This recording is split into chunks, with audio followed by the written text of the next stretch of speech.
আজকের গল্প বোন। 6 মাসের সন্তান গর্ভে নিয়ে যে মেয়েটা ফ্লোরে ফাইবার দিচ্ছে সে আমার বোন। সেদিনের আমার দুষ্টু মিষ্টি আর লক্ষ্মীসোনা ছোট্ট বোনটাকে আজ এভাবে তার শ্বশুর বাড়িতে ঝিয়ের মতো কাজ করতে দেখব সেটা কখনো কল্পনাও করিনি আমি।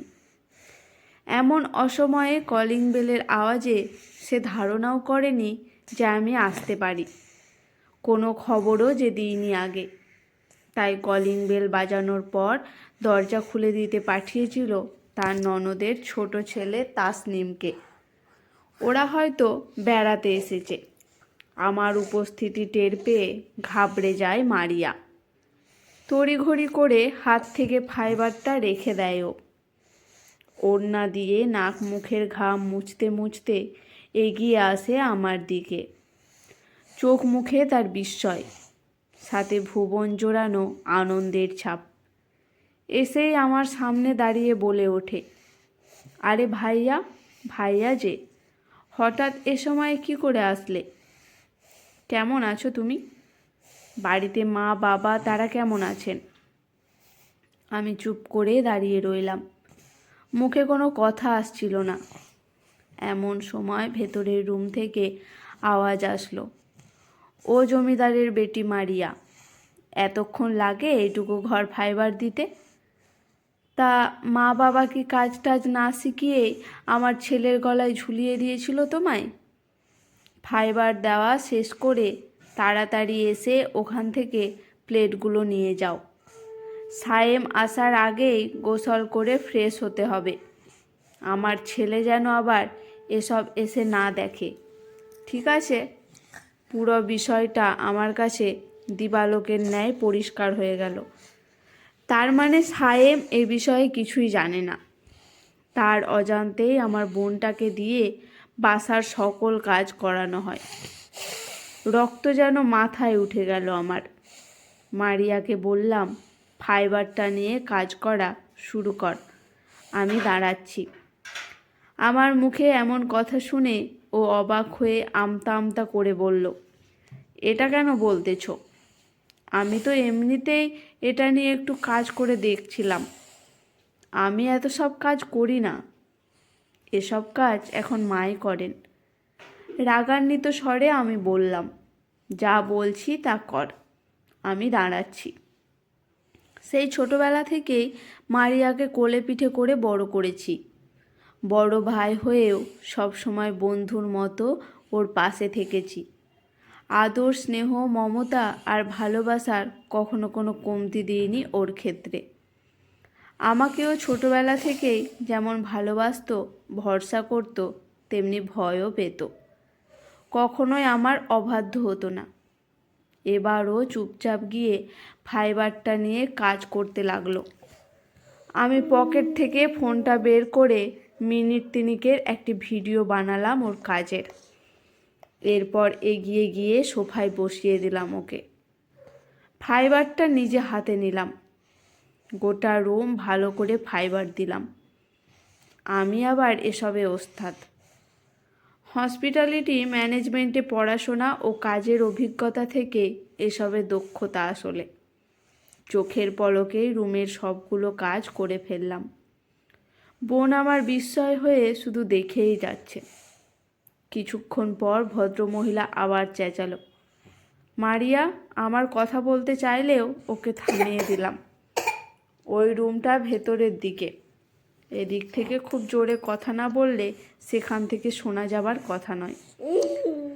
তাই আমাদের কথোপকথন শোনেননি তিনি।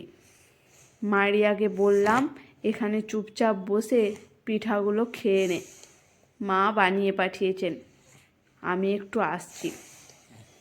ও বাধ্য মেয়ের মতো হাত ধুয়ে সেগুলো খেতে লাগলো। আমি এগিয়ে গেলাম ভেতরের দিকে। দরজায় নক করলাম। হুট করেই তো আর কারো রুমে ঢোকা যায় না, এটা আদবেরও খেলাপ বটে। ভেতর থেকে অনুমতি এলো, এসো নবাবজাদি। ঢুকলাম রুমে। তিনি ও তার মেয়ে টিভিতে ভারতীয় সিরিয়াল দেখছেন। সেখানেও দেখাচ্ছিল কিভাবে নিজেদের পুত্রবধূদের দিয়ে বাড়িতে ঝিয়ের মতো করে কাজ করাতে হয়। আমি এমন একটা পরিবেশে আর সালাম দিলাম না, সরাসরি সামনে গিয়ে দাঁড়ালাম। তাদের চোখে এখন আর আমি মারিয়ার বড় ভাই রিহাদ নই, যেন যমদূত। দুজনের চক্ষুই চড়ক গাছে রূপান্তরিত হয়ে গেল। আমি বললাম, তা এখান থেকে কি নিয়ে যেতে হবে দয়া করে যদি বলতেন। মারিয়ার শাশুড়ি আমার মায়ের বয়সী, আমতা আমতা করে আমাকে বললেন, বাবা তুমি এখানে? আমি বললাম, হ্যাঁ আমি এখানে, যদি অনুমতি দেন তাহলে একটু বসতে চাই। উনি টিভি বন্ধ করে দিয়ে বললেন, হ্যাঁ বাবা তুমি বসো এখানে। দুজনের কেউই বুঝতে পারছেন না আমি ঠিক কী করতে চলেছি। বসো। পকেট থেকে ফোনটা বের করে ডাটা অন করলাম। ইমুতে গিয়ে কল দিলাম তানহাকে। আমার বাসার ওয়াইফাই রয়েছে, ইলেকট্রিসিটিও থাকে প্রায় সব সময়, তাই নেট দিয়ে কোনো সমস্যা পোহাতে হয় না। কয়েক মুহূর্ত পরই রিসিভ করলো তানহা। ওকে দেখা যাচ্ছে বিছানায় বসে আছে। বললাম, কি করছো? আর কি করব, মা এতগুলো ফল এনে দিয়ে বললেন যেন বসে বসে খাই। আমি কি সারাদিন এখন শুধু ফলই খাবো বলো তো? তুমি কি খাচ্ছ সবগুলো একটু দেখাও তো আমাকে ফোনে ভালো করে। এই বলে ফোনটা মারিয়ার শাশুড়ির হাতে দিয়ে দিলাম। উনি ফোনটা নিয়ে দেখতে লাগলেন। তানহা মারিয়ার শাশুড়িকে দেখে অবাক হয়ে যায়। সালাম বিনিময় করে ভালো মন্দ জিজ্ঞেস করে, ওনার স্বাস্থ্যের খবর নেয়, প্রেশার ঠিক আছে কি না, আর ঠিক মতো খাওয়া দাওয়া করেন কি না সেসবও জিজ্ঞেস করে উনি 5 ওয়াক্ত নামাজ আদায় করতে পারেন কি না, জিজ্ঞেস করে উনি আমাদের সকলের জন্য দোয়া করেন কি না, কারণ তিনি মুরব্বী গুরুজন। মারিয়ার কথা জিজ্ঞেস করে। সে মুহূর্তে ভদ্রমহিলা কেঁদে ফেললেন। আঁচল দিয়ে চোখের পানি মুছতে মুছতে বললেন, আমাকে ক্ষমা করে দাও মা, আমার জন্য আল্লাহর কাছে দোয়া করো যেন আমার দ্বারা এমন অবিচার আর কখনো না হয়। কথাগুলো বলতে বলতে তিনি ফোনটা এগিয়ে দিলেন আমার দিকে।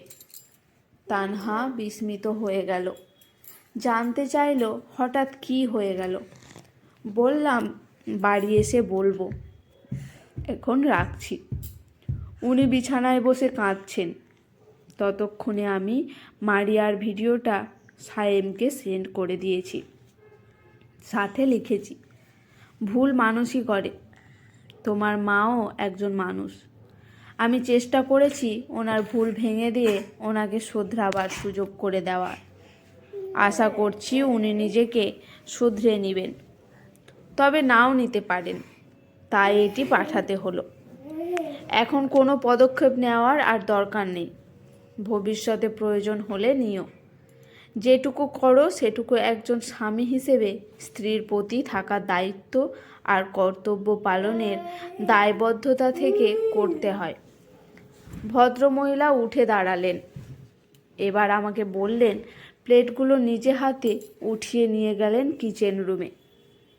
ততক্ষণে মারিয়াও সেখানে গিয়ে হাজির। মারিয়াকে দেখে তিনি আর কোনো কালক্ষেপণ না করে ওকে গিয়ে জড়িয়ে ধরে হাউমাউ করে কান্না শুরু করে দিলেন। বুঝতে পারলাম মানুষটির ভেতর থাকা মমত্ববোধ আর মনুষ্যত্ব কিছুটা হলেও জাগ্রত হয়েছে। মারিয়া আমার দিকে বিস্মিত নজরে তাকালো। ওর চোখে পানি, যেখানেই যেন লেখা আমার ভাই কেন যাচ্ছে তাই ভাই নয়, যেন একটা হীরকখণ্ড। আমি খুব ভাগ্যবতী এমন একজন ভাই পেয়ে। আমিও মনে মনে বলে উঠলাম, আমার আদরের বোনটাকে কেউ কষ্ট দেবে সেটা কিভাবে চুপ করে সহ্য করব আমি। আমি আমার কলিজার বোনের চোখে পানি আসতে দিব না কখনো।